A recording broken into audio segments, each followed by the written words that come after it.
I have been told by people who consider themselves honest that I am a precise man. I would not argue with them. I have kept the accounts of Caldenmore Hall since I was 19 years old, and my father pressed the ledgers into my hands and said, simply, "Do not let it fall." I did not let it fall. I counted every head of cattle, every acre of drainage, every crown lent to a tenant who could not make his rent that winter. When I inherited the dukedom at 26, I ran it the same way I had learned to run everything, by attention, by measurement, and by the firm conviction that a man who does not see a thing clearly has no business pronouncing on it at all. I was, by general agreement, the most exacting man in the North Riding. I was also, as it turns out, catastrophically wrong about one thing. Her name was Maren Hollies. She had been governess to my niece Nell for 14 months before I registered her as a person rather than a function of the household. 14 months. I have done the arithmetic since, many times, with the cold precision that apparently defines me, and I cannot make the number smaller. 14 months of her living under my roof, eating at the servants' table, walking Nell across the frost-hardened moors in the early mornings, filling my library with the smell of candle tallow and whatever book she happened to have open, and I, the most precise man in 3 counties, saw none of it. Or rather, I saw it the way you see furniture. It was there. It functioned. It did not require my attention. I am narrating this from the far side of the mistake. I want you to understand the shape of the thing before I walk you through it, so that when I tell you what I did, the 14 months of studied indifference, the weeks of fumbling too late attention, the morning I rode through a November sleet storm after a departing coach because I had finally, at the last possible moment, come to my senses, you will understand that I am not making excuses. I am a man who is good at accounting. This is the account.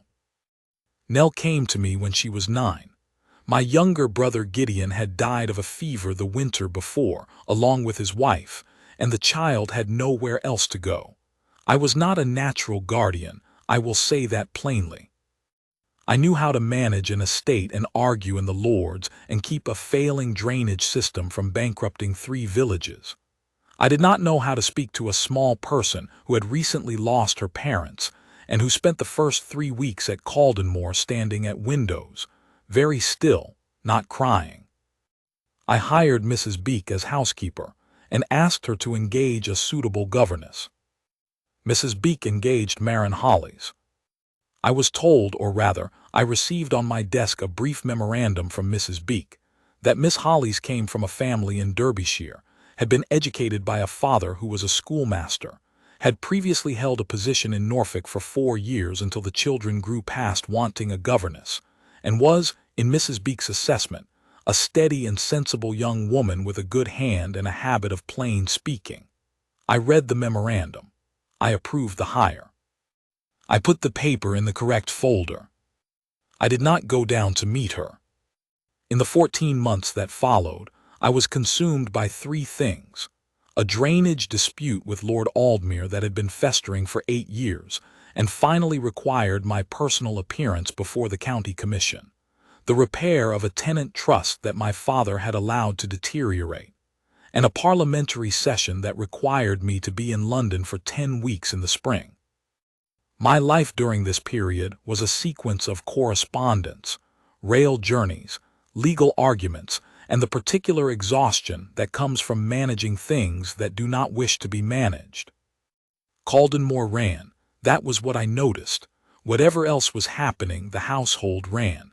Nell was not standing at windows anymore. She was apparently learning Latin. I received a note from Mrs. Beek saying that Nell had, quite without being asked, corrected a Latin inscription on a piece of statuary in the South Garden, and that Miss Hollies had been very encouraging about this development. I read the note. I was pleased. I returned to the Drainage Commission correspondence. I believe I passed Maren Hollies in the corridor 3 times during those 14 months, and said good morning on 2 of those occasions. On the 3rd, I had my mind entirely elsewhere and simply walked past. She did not take it as a slight, or if she did, she gave no sign. She simply was what she was, contained, precise, getting on with it, and I continued to be what I was, which was a man with too much to manage and too narrow an aperture for noticing anything that did not present itself as a problem. I will tell you when I first properly saw her, because the memory has stayed with me with a clarity that shames the vagueness of the 14 months before it. It was October. I had returned from London the previous week. The session had extended itself disagreeably, and I had not set foot in my own library for 3 months.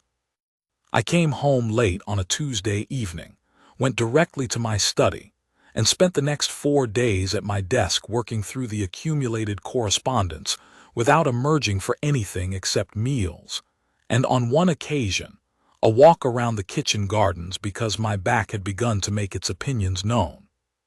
On the 5th day, a Saturday, I went to the library. There was a fire in the grate. The room smelled of candle tallow, of wood smoke, and of something else, paper perhaps, or ink.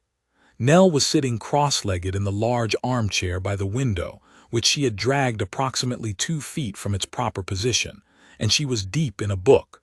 Across the room, at the table I used for correspondence when I preferred not to be at my desk, sat Maren Hollis. She was writing.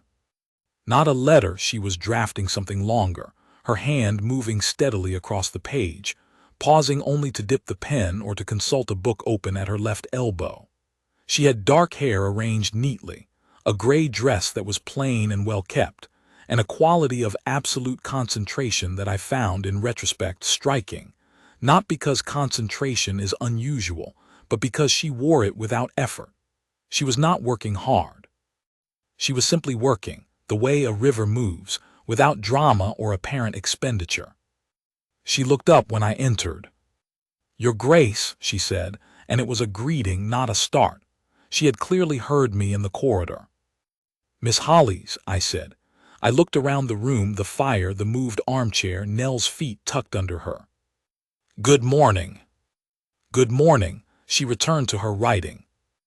It was, I realized, the longest exchange we had had, and there was nothing in it that should have stayed with me.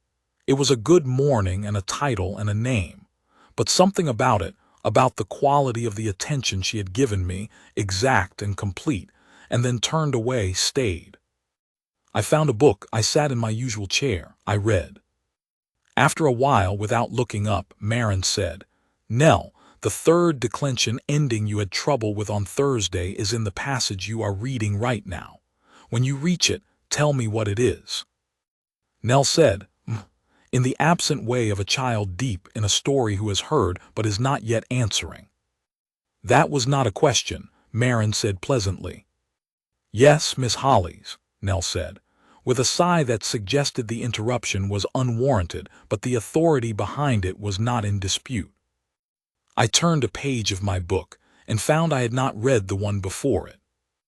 That was October. The notice arrived on my desk on the 15th of November. 3 sentences, in the same steady hand I had seen crossing her pages in the library. "Your Grace, I write to inform you that I have accepted a position as governess to the children of Dr. Aldwyn Graham of Edinburgh, beginning the 1st of December. I am grateful for the years at Caldenmore, and for the opportunity to work with Miss Nell, who has been an exceptional charge. I will ensure a thorough handover of her current studies and routines before my departure on the 26th of this month." I sat with the letter for some time. The thing that struck me, and I want to be precise about this because the precision is part of the embarrassment, was not an emotional reaction. Not at first. What I felt immediately was a problem-shaped thing.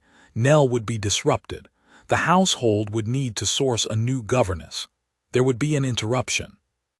I wrote back the same afternoon. A brief, courteous reply. I thanked her for her service and confirmed the arrangements. I asked Mrs. Beek to begin inquiries for a replacement.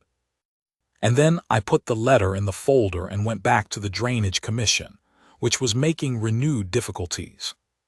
It was not until that evening, I was at dinner alone as I usually was, and the house was quiet in the particular way of a November night, that something else arrived. Not a thought exactly, more like a notice. A small, steady recognition, the kind you get when you have been adding a column of figures and you reach the bottom and realize the sum is not what you expected.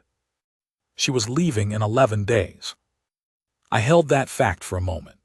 11 days, and then the woman who had run the most important corner of my household for 14 months, who had taken a 9-year-old child standing at windows in grief and built her into a girl who corrected Latin inscriptions and sighed with theatrical despair at grammar exercises, would be on a coach to Edinburgh. And I had not, in 14 months, spoken to her about anything except good morning. I set down my fork. I want to be careful about what happened in the 11 days that followed, because I am aware that the narrative available to a man who is trying to justify himself is much more flattering than the narrative available to a fair witness. I will try to be a fair witness. What I did was not a courtship. It was not even properly an attempt. It was more like the behavior of a man who has realized too late that he has been living in a room with a window he never looked out of, and who now cannot stop looking. I found reasons to be in the library. I discovered I had opinions about Nell's progress that required me to ask Miss Hollies about her Latin and her geography, and the particular author she had been reading the previous Thursday.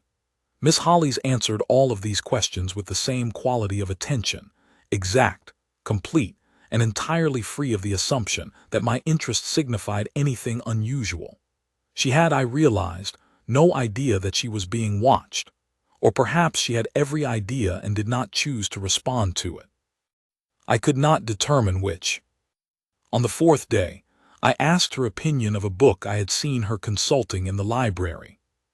She paused with the particular quality of pause that means the person is deciding whether to answer fully or simply correctly.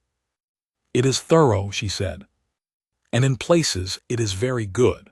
But he has a habit of announcing his conclusions before he has earned them, which means the reader is always slightly ahead of the argument, and that is not a comfortable place to be." I looked at her. "You read critically," I said. "My father was a schoolmaster," she said. "He believed that reading without criticism is just dreaming. I am fond of dreaming, but I prefer to know when I am doing it." I thought about that for the rest of the evening. On the 6th day, I was in the East Corridor when I heard voices from the old music room, Nell's and Marin's, and then a long pause, and then Nell laughing the specific laugh she produced only when something had surprised her into it. It was a good sound. I stood in the corridor for a moment longer than I needed to, listening to it, and then continued on my way. On the 8th day, I happened to be crossing the entrance hall when Baron Heswick arrived uninvited and announced, in the way of men who consider their announcements to be announcements rather than impositions, that he intended to inspect the southern boundary with me the following morning, and that he expected luncheon. Heswick was the sort of man who had strong opinions about the proper ordering of things, which generally meant that he had strong opinions about who should be standing where, and what sort of person it was appropriate to address with what sort of tone. He had arrived while Marin was crossing the hall with an armload of books for Nell's lessons. He had not looked at her except to say, with the reflexive condescension of a man who does not think of it as condescension, that she might take her bundles round the back. She said, "Certainly, Baron Heswick," with a pleasantness so complete and so opaque that there was no possible purchase on it, adjusted the books in her arms, and walked on at the same pace she had been walking before. Heswick watched her go with the expression of a man who has corrected something and is pleased about it. I said, "Miss Hollies is Caldenmore's governess, Heswick, and the daughter of a schoolmaster. She uses the main staircase." I said it the way I said most things, without emphasis, as a statement of fact. "I will meet you at the south boundary at 9.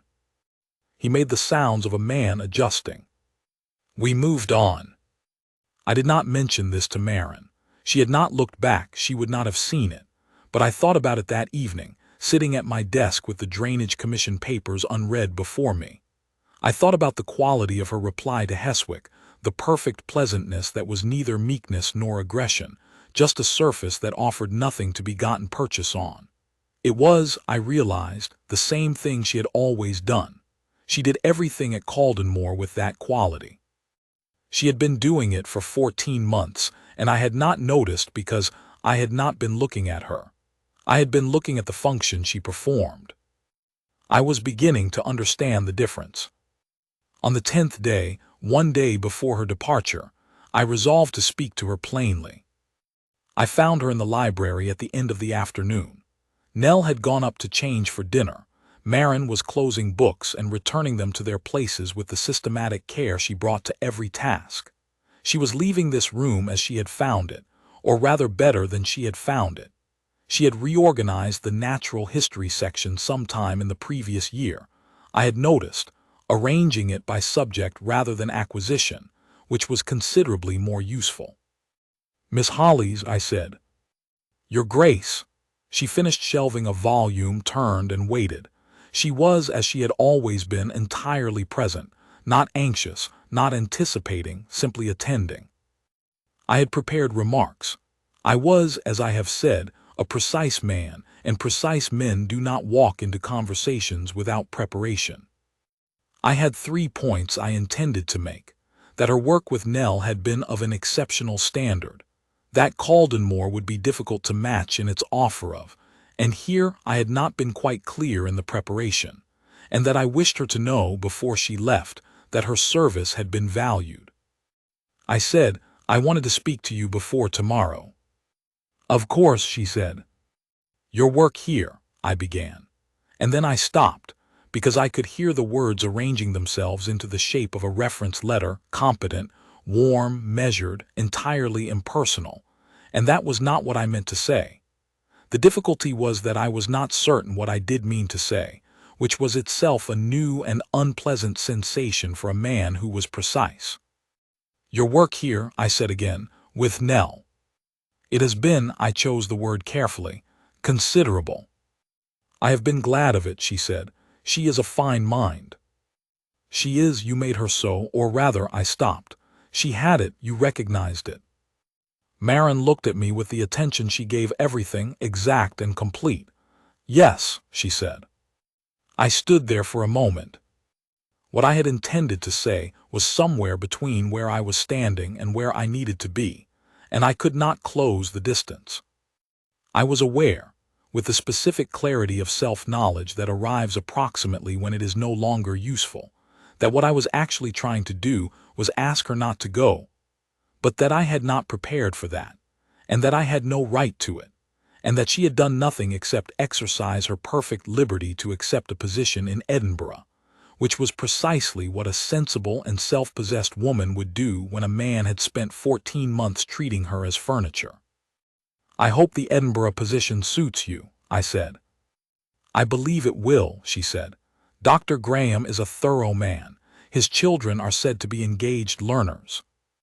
"Good," I said. "That is good." She waited a moment to see if there was more. There was not, or rather there was, but it was still caught somewhere in my chest in a form that had not yet become speakable. "Good evening, Your Grace," she said. She was not unkind, she was simply finished. And she walked out of the library. I stood in the room for some time after she left, surrounded by the books she had reorganized and the fire she had banked and the smell of candle tallow, and I felt, with a precision I would have preferred not to have, the full extent of what I had done with 14 months. The coach left at 7:30 in the morning. I was awake at 5. I told myself I was awake because I was always awake at 5, which was true. I went to my study. I attempted the Drainage Commission papers. I read the same paragraph 4 times and knew nothing of its contents. Outside, the sky was the particular dark gray of a Yorkshire November morning that has not yet decided whether it means to be sleet or simply cold, and the moors ran away from the house in all directions, pale and frost-hardened and indifferent to human affairs. At 7:20, I heard the wheels of the hired coach on the gravel. I sat in my chair. I heard, faintly, the sounds of luggage being loaded. Mrs. Beek's voice, warm and low, saying something I could not make out. Nell's voice higher, and with a wobble in it that she would not want witnessed. Then a silence that meant the farewells were the kind conducted in near quiet. At 7:25, the coach moved. I sat in my chair for approximately 45 seconds. Then I stood up, put on my coat, and went to the stables. My groom, a practical man named Fetch, did not ask questions when I appeared in the stables at 7:30 in the morning, and said I needed Calder saddled immediately. He had been at Caldenmore for 11 years. He had seen the drainage disputes and the London sessions, and the months when I barely slept and worked through meals. He saddled Calder without commentary, with the efficiency of a man who understands that some mornings are not mornings that require conversation. I rode out of the yard, as the first thin light was beginning to differentiate itself from the gray.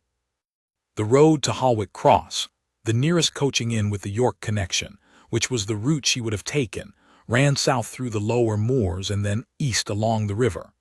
It was 7 miles, and Calder was a good horse, and the sleet that had been threatening all morning had made up its mind to be sleet and was conducting itself accordingly. I was soaked to the collar by the 3rd mile, and I found that I did not particularly care about this, which was itself informative. I was not thinking clearly. Or rather, I was thinking very clearly, which is to say I had one thought, and it was occupying the entirety of the space usually given to the Drainage Commission and the parliamentary session and the repair of the tenant trust, and the thought was this: she is leaving because I gave her no reason to stay, and I have approximately 40 minutes to provide one, and I had better know what I am going to say when I get there. I did not know what I was going to say when I got there. This was also, as I said, new and unpleasant. The coaching inn at Holwick Cross was a wide, low building with a yard that smelled of horse and hay and the warm sourness of a kitchen at work. The York coach was in the yard, the driver on his box, the horses restless in the cold. They had not yet departed. Whether this was luck or whether the sleet had caused a delay, I did not stop to determine. I dismounted, handed Calder to a boy, and went in. She was in the passenger's room. She had a cup of tea in front of her that she had not drunk, and a book open that she had not read. I could tell both of these things because the tea was full and cold, and the book was on the same page it had been on when I came through the door. She looked up when I entered, and her expression did what expressions do when they are controlled by someone with a great deal of practice. It did not change, except that it became marginally more composed, which was itself a kind of change. "Your Grace," she said. I was wet from the sleet, and I had ridden 7 miles without my hat. I had not, in the extremity of the 45 seconds in my study, thought to find my hat, and I was aware that I presented something less than the usual precise figure I cut at Caldenmore. I was also aware that this was not, at this particular moment, the thing to focus on. I sat down across from her without being asked. She waited. She was very good at waiting. I said, "I did not say what I meant to say last night." "I think you said what you were able to say," she said. She was kind about it, which was worse than if she had not been. "I said what was organized," I said, "what was prepared." Which is not the same thing, and which you, I suspect, knew perfectly well was not the same thing. She looked at me with the particular quality of attention that I had been watching for 11 days exact, complete, free of any effort to make it something else, and did not respond. "I am," I said, "an exact man. I have been precise about nearly everything in my life since I was old enough to be left in charge of things that mattered. I count what needs to be counted, and I measure what needs to be measured, and I do not pronounce on things I cannot see clearly." I stopped. It appears I am very poor at seeing clearly when the thing in question is standing in my own library. She was quiet for a moment. "What?" she said, in the careful voice of someone choosing their words with the same precision they usually extended to other tasks. "Do you mean by that?" "I mean," I said, "that you have been at Caldenmore for 14 months, and I have been at Caldenmore for the same 14 months, and I spent all of them looking at the Drainage Commission and the Parliamentary Session and the Trust Repair, and precisely none of them looking at you. And I am aware that this is an extraordinary thing for a man to say to a woman who is sitting in a coaching inn with a trunk already loaded and a seat booked to Edinburgh, because it is not a thing I have any right to say. I put my hands flat on the table, which was not something I normally did with my hands at tables. I am saying it anyway, I said, because the alternative is to watch you drive out of that yard and spend the rest of my life being precise about everything, except the one point at which I was most catastrophically imprecise. The room was very quiet. The inn noises were outside and distant, the horses in the yard, the driver calling something to the stable boy, the kitchen clatter of a breakfast service. In here it was just the two of us and the untouched tea and the unread book. "You should understand," she said at last, "that I am not, that this is not." She stopped. She was, for the first time that I had witnessed, slightly off balance, and I found that I did not take any satisfaction in it, only a kind of careful relief that she was not perfectly still. "What are you asking, Your Grace?" "I am asking," I said, "whether you would be willing to stay." "The position in Edinburgh." "I am not asking about the position in Edinburgh." I tried to find words that were both honest and not frightening, which turned out to be an interesting kind of precision problem. "I am asking, I would like very much to have the chance to see you clearly, to speak to you properly, not because I need information about Nell's progress, but because—" I stopped. "Because I believe I would like to know what you think about nearly everything, and because I have wasted 14 months in which I could have been finding out, and because you are the sort of person who does not tolerate imprecision, and you deserve a direct answer, which is—" I looked at her. "I do not want you to go to Edinburgh." The word was not said. There were words behind it that I was not yet in a position to say, because they required a ground I had not yet been given permission to stand on, and I knew it. But the word behind those words, the one I could feel the shape of, solid and rather alarming, was there, and I suspected she knew it too. She was looking at me with the expression she had turned on the Baron Heswick and on Nell's grammar exercises, and on the book she had told me announced its conclusions before it earned them. Not warm yet, but considering. "I am not a woman," she said carefully, "who can afford to make decisions on the basis of what someone wants, without some understanding of what is being proposed." "I know," I said. "I am not proposing anything this moment except—" I paused. "Time. The chance to earn the conversation I should have been having for a year, to give you reason to trust that the man who did not look at you for 14 months has understood something about the cost of that and does not intend to repeat it." She was quiet for a long moment, long enough that I heard the driver in the yard call the time. "You rode here in the sleet," she said, which was not what I had expected. "Yes." "Without your hat." I glanced at myself, apparently. Something shifted in her face. Not a smile exactly, Maren Holly's was not, I was beginning to understand. A woman who arrived at smiles casually, but the thing that preceded a smile, the decision to allow it. "That is the most precise thing you have said," she said, "and also the most foolish." I said nothing, I let it stand. "Dr. Graham will need to be written to," she said. "I will have Mrs. Beek assist." "I will write to him myself," she said, with the exact firmness she used on Nell's grammar arguments. "He is a thorough man and he deserves a thorough explanation." "Of course," I said. She looked at me once more, the full, exact attention, the assessment that did not pretend to be anything less than what it was. "Your Grace," she said, "I believe I will take a fresh cup of tea before we go back. I want to tell you what the rest looked like. Not the formal things, the letter to Dr. Graham, which she wrote herself in 3 compact paragraphs. The conversation with Mrs. Beek, who said nothing at all but produced an expression of absolute self-possession that suggested she had been waiting for this specific development, and would not be rewarding it with any sign of surprise. Not even the conversation with Nell, who was 9 years old and had the unsettling clarity of a child who has been paying attention to the adults in her vicinity. She looked at the two of us across the breakfast table 2 mornings after the Holwick Cross Inn and said, without preamble, "Are you and Miss Hollies going to be married, Uncle Edric?" And then, at my silence, added, "Because I think that would be very sensible. She already knows where everything is. I want to tell you about the winter." It was a Caldon Moor winter, which meant it was a long one, the moors going white in December, the windows running with condensation, the library warm in a way the rest of the house was not, because there was always a fire in it. We began, Marin and I, to talk in the way we had not talked for 14 months.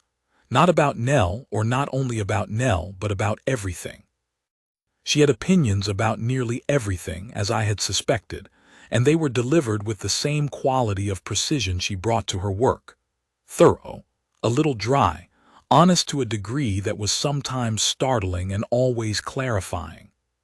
She read everything. She had views on natural history and on land management, and on the particular folly of the Drainage Commission's 3rd report, which she had read, it turned out, because it had been left on the library table, and she had assumed, reasonably, that things left on the library table were available for reading. She said that the Commission had made their principal recommendation before they had established their data, and that this was a common error among men who were expert but impatient. I told her I had been making the same argument to Lord Aldmere for 3 years and getting nowhere. She said that was possibly because I was making it from the position of an interested party, and that the Commission might receive it better from someone they could not dismiss as self-serving. I asked her if she would read the full Commission papers. She said she had already read the full Commission papers. I put down my pen and looked at her. "I had rather a lot of free evenings," she said, with the inflection she used when she was being dry and was aware of it. I said, "Miss Hollies, I owe you an apology that is substantially more extensive than what I managed at Holwick Cross." "Yes," she agreed, "you do." She turned a page. "You have time to work on it." The apology took most of the winter. Not as a formal document, though I was, as I have established, a man inclined toward formality, and there was a version of me that would have written it out in columns. It was the slower kind of apology that is made through action rather than statement, through being present in the room she was in, not to watch but to participate, through asking her opinion and receiving it, including when the opinion was that I had been mistaken, which happened more frequently than I had anticipated, through learning the particular register of her silences, which were various, the silence of someone concentrating, which was complete and not an invitation, the silence of someone deciding whether to say something which had a quality of consideration to it, and the silence of someone who was comfortable, which was different from both of those and which, when I first recognized it, I found to be an extraordinary thing to have earned. I asked her, sometime in January, what she had thought of me during the 14 months. She considered the question. "I thought you were very good at running things," she said, "and I thought it would not occur to you that running things was not the same as being present in them." "That is a precise distinction," I said. "You said you valued precision," she said. "I did," I said. "I still do. I have simply revised my understanding of what it applies to." She looked at me with the considering expression, and this time the thing that followed it was not the proto-smile but something quieter, something that was warmer than assessment and more private than the attention she gave to everything. It lasted a fraction of a moment, and then she returned to the book in her lap. But I held onto it the way you hold onto something you were not expecting, and which you intend to be careful with. "That is possibly the most sensible thing you have said," she offered. "I am capable of sensible things," I said. "You are," she agreed, "on balance." I proposed to her in the library in March.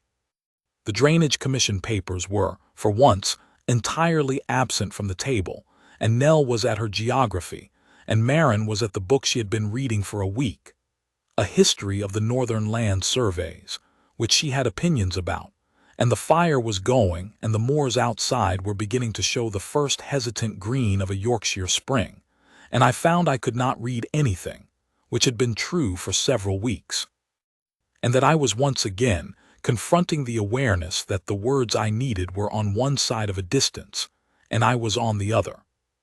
I said, "I should like to ask you something." She looked up from the land surveys.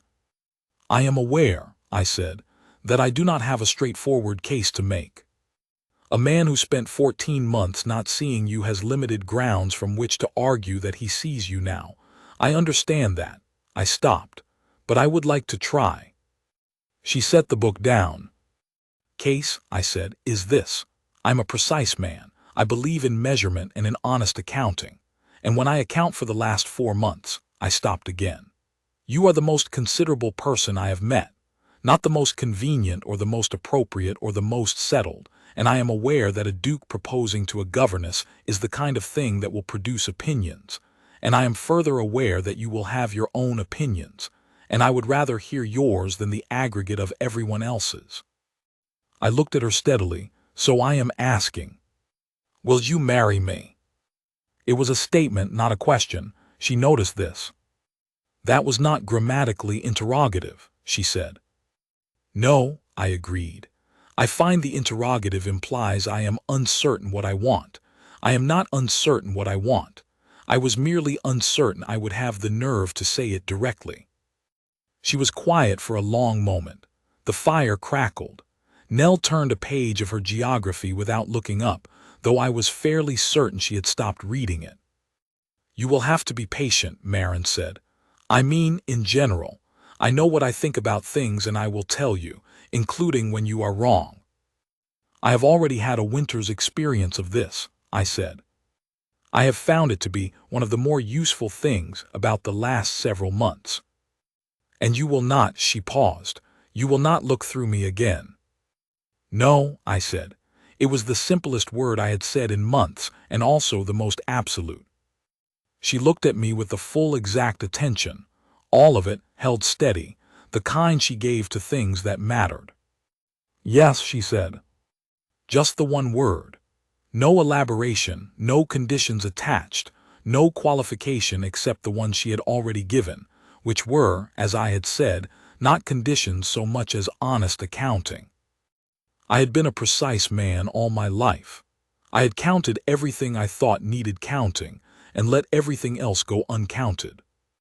What I understood, sitting in my library in March with the moors going green outside the window and Marin hollies looking at me with the expression that had finally, fully, resolved into warm.